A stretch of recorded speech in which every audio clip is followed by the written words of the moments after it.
கர்த்தருக்கு பிரியமானவர்களே, ஒவ்வொரு நாளும் இந்த அற்புதமான தொடர் கர்த்தர் என்னை எப்படி வழிநடத்தி கொண்டிருக்கிறார் என்று பார்த்து கொண்டு வருகிறோம். இதை இந்த மாரி ஒரு நிகழ்ச்சியை கர்த்தர் தந்திருக்கார். அதற்காக கர்த்தருக்கு நன்றி. பாருங்க, இந்த மாரி நிகழ்ச்சி மூலமாக நீங்க நிறைய பேர் பயன்பெற்றிருப்பீர்கள்ன்னு நான் விசுவாசிக்கிறேன். ஏனென்றால், கர்த்தர் எப்படி வழிநடத்துகிறார் என்று ஒரு மனிதன் அறிந்தாலே போதும்.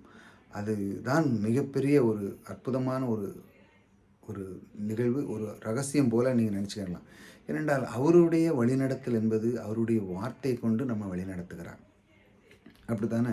நீங்க எத்தனையோ விதமான வாழ்க்கையில பின்தங்கி இருந்திருக்கலாம். உங்க சூழ்நிலைகள் தங்கி இருந்திருக்கலாம். உங்களுடைய பேக்ரவுண்ட் பின்தங்கி இருந்திருக்கலாம். ஆ நீங்க உங்களுக்கு யாருமே உதவாம இருந்திருக்கலாம். நீங்க எத்தனையோ விதமான காரியங்களை நீங்க சொல்லலாம். ஆனால் தேவன் அவர் வழி நடத்துகிறார் என்றால், எல்லாரையுமே பாருங்க, அவருடைய வார்த்தை கொண்டு வழிநடத்துறார். எல்லாருக்குமே பொருந்தும். அதனால நான் பின்தங்கியிலேருந்து வந்திருக்கிறேன், நான் அப்படி வந்திருக்கிறேன், இப்படி வந்திருக்கிறேன், என்னால முடியல, எனக்கு யாரும் சப்போர்ட் பண்ணல, வாங்கல அப்படின்னு நீங்க நினைக்கலாம். ஆனா கர்த்தர் என்ன சொல்றார் பாருங்க. ஆண்டவரே தேவனீர் தலைமுறை தலைமுறை எங்களுக்கு அடைக்கலமானவர். அவர் சொல்றாரு, எங்களுக்கு நீங்க தலைமுறை தலைமுறைமா அடைக்கலமாக இருக்கிறீர் என்றால், அவர் எப்படி வழிநடத்த வேண்டும்? பாருங்க, ம பைபிள்ல போட்டிருக்கு, ச ப ச ஐஸ்வரியத்தை சம்பாதிக்கிற பெலனை கொடுக்கிறவர் அவர். அப்படிதானே? அந்த ஐஸ்வரியத்தை சம்பாதிக்கிற பெலனை கொடுக்கிற அவர் என்று நீங்க அத படிச்ச பிறகும், நீங்க விசுவாசிக்கலன்னு என்ன அர்த்தம்? ஆமா, அவர் தான் எனக்கு அது சம்பாதிக்கிறதுக்கு பெலன கொடுக்கிறார். அவர் எனக்கு தலைமுறை தலைமுறை போட்டுக்கல, தலைமுறை தலைமுறைகளுக்கு அடைக்கலமா இருக்கிறார். இப்படி நீங்க சொல்லும் பொழுதுதான், ஆமா இருக்கிறார். இதை என்னென்ன நிறைய பேர் என்ன பண்றாங்க, ஒரு மத புக்க மாரி படிச்சு, அத அப்படியே ரீட் பண்ணி விட்டுறது. ஒரு நாளைக்கு ஒரு 2 அதிகாரம், 3 அதிகாரம் வாசிக்கிறது. அத தியானிக்க கிடையாது, ஒண்ணும் கிடையாது. அந்த வாழ்க்கைய நமக்குள்ள அந்த மிரரோட நம்ம ஒப்பிட்டு பார்க்கறது கிடையாது அந்த வசனத்தை கொண்டு. ஏன் அத சொல்லியிருக்கிறார்? தலைமுறை தலைமுறையாக எங்களுக்கு அடைக்கலமானவர். ஏன்? அவர் அப்பமே வச்சு அவர் ஆபிரகாமை தேர்ந்தெடுத்த முதல் கொண்டு அவர் வாக்குத்தத்தம் பண்ணியிருக்கிறார்.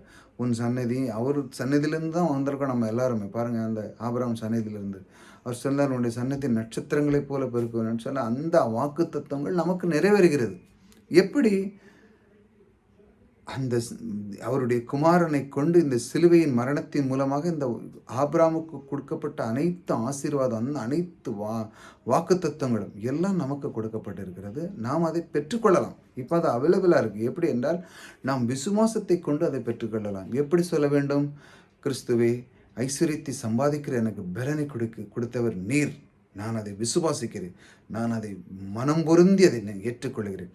ஆண்டவரே, தலைமுறை தலைமுறையாக எங்களுக்குள் நீர் அடைக்கலமாக இருக்கிறீர் என்று நான் மனம் பொருந்தி நான் நேசிக்கிறேன் என்று சொல்லும் பொழுதுதான் அது வழிநடத்தல் நீங்கள் காண்க முடியும். ஏனென்றால் நீங்கள் நாவிலே அறிக்கை பண்ண வேண்டியிருக்கு. ஆமாம், உண்மைதான் ஆண்டவரே, நீங்கள் எனக்குள்ளே இருக்கிறதுனால நான் சோர்ந்து போக மாட்டேன்.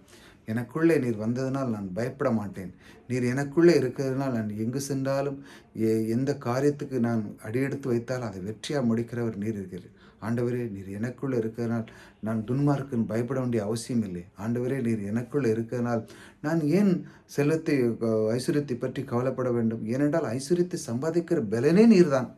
நீரே எனக்குள்ளே இருக்கிறீர். நான் இன்று இந்த பூமியில் நின்று உம்முடைய வார்த்தை சொல்லிக் கொண்டிருக்கிறேன் என்றால் அதற்கு காரணம் நீர்தான் ஆண்டவரே என்று சொல்ல ஒவ்வொரு நாளும் இப்படிப்பட்ட வார்த்தைகளை நீங்கள் பேசணும், எடுத்து பேசணும். அதை முழுமையாக விசுவாசிக்கணும்.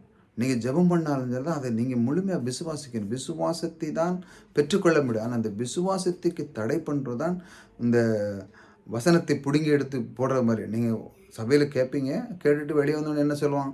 நிறைய பேர், என்னப்பா எப்படி நடக்க, அவன் பாரு, அவன் குடும்பத்துலேயும் அப்படி தான், இவன் குடும்பத்துலேயும் அப்படி தான், அந்த குடும்பத்துலேயும் அப்படி தான்னு சொல்லி அங்கே கேட்டுட்டு வந்தது எப்படி? நீ கர்த்தரை விசுவாசி, அது நிச்சயமாக நடக்குன்னு சொன்னது இங்கே வந்து அப்படியே பிடிங்கி போட்டுருவான்.